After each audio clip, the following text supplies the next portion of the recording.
Why, hello there, my name's Depth Charge 2030, and today I'm talking about Green Lantern, issue number 31. Ooh, take a look at that kind of Star Wars reminiscent movie poster cover right there. Even though it's not Star Wars in the sense of all the paintedness, it's just like all this action sci-fi stuff. That's what I'm referring to. So this is like the part of a 6-part event called UPRISING, where basically the universe is saying, "Hey, Green Lanterns, we don't need you. We don't want you. Get out." So yeah, let's just jump right in and talk about it. Yay! So it kicks off with like the Khund fleet with like the Durlans and this one woman named Noel Ange, who I believe was a Star Sapphire at one point. They're talking about how once the Green Lanterns are gone, how they'll be like, "Oh yes, we'll make crime legal," and then Noel Ange just like, "No, you don't make money if it's legal. If it's illegal, then you make money." And then like the Durlans are like, "We won't want our thing because we're the Durlans." So yeah, that's what the Durlans are doing, and he's like, "Oh yeah, we've got, my people. They're there, They'll be there for us when we strike." Yes. Then we cut over to Hal Jordan. He's talking with everyone who was like, "Yeah, during Lights Out, Light Reservoir, we ain't, gonna use our Green Lantern powers anymore, because that'll just kill the universe." It's kind of interesting, actually. But, so, seeing logic, Hal Jordan just goes over and is like, "You know what? Since you guys aren't going to be, active, hey, you mind taking that ship apart so we could fly it? Because, yeah, we want to know how it works."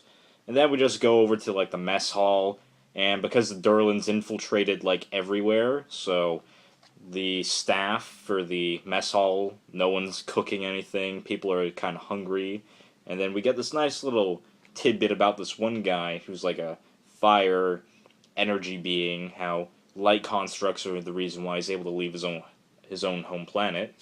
And then Mogo alerts Hal Jordan about the fact that the fleet flagshipped by the Khund is approaching, just like that. So Green Lanterns everywhere just get up and head off, being like, "We're going to, hold the line." Yes. And yeah, as immediately when they're up there, like the serial number lady and Druck, if that's his name, Druck, they just notice is like, "Hey, those are our people up there too." And then Hal Jordan's just like, "People of everyone else, you are being misled. We aren't perfect and all that, but we could still make this work." And then, like, most of the people are, like, starting to be like, "This is actually pretty crazy. We could actually, we could probably talk this out." And the energy dude is like, "Hey, this might turn out peacefully," but no. Because then the Durlans, in disguise as Green Lanterns, strike at one of the ships, being like, "Ha ha ha, now a war is inevitable." Yeah. So then the fleet attacks, the Durlans are fighting the Green Lanterns, and then we get to Hal Jordan. He's just using his brain and being like, "This is impossible. How can they, be using Green Lantern rings?" So he's like, "It's time to get willful." Ooh. So then we get this cool thing about Green Lantern being like, "You were not chosen for the ring. You don't have the will for it." So he and the rest of the Green Lanterns, they just quickly dispatch all of the fake lanterns because they're dumb and lack the will to wield a ring. So with that done, like the fleet, they just go, "Yeah, we can't fight that Mogo guy. He's a planet." So they retreat, and then the rings of the deceased Durlans just fly off to go find their real wearers. So they're just like, "Okay, we've got some missing Green Lanterns out there. Let's go find them." And that's the end of the issue.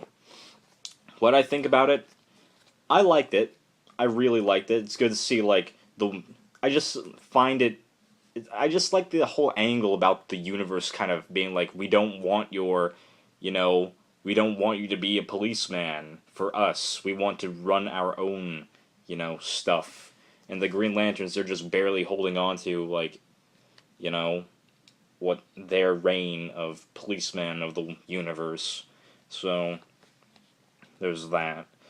And the only thing that's, like, questionable, like, the Durlans being able to take over the rings, but I guess because, seeing how the rings just go, oh, hey, our person is over there, and the Durlans just copy, like, the person down to the DNA level, so I'm just, like, thinking, oh, the ring must be like, oh, that's my wearer, and I'm just gonna go over there. So, although they aren't as uber powerful as you think they would be with the Green Lantern ring, because they don't have the will for it, so they can't create light constructs or anything. But they can fly into space, but that, I guess, is just the life support thing for the ring kicking in. So overall, I gotta give this a 4 out of 5. I really enjoyed it, so yeah, I'm going to be sticking around, checking out the Uprising event, even into Green Lantern Corps, where it continues, so that's for tomorrow. So my name's Depth Charge 2030. See y'all later.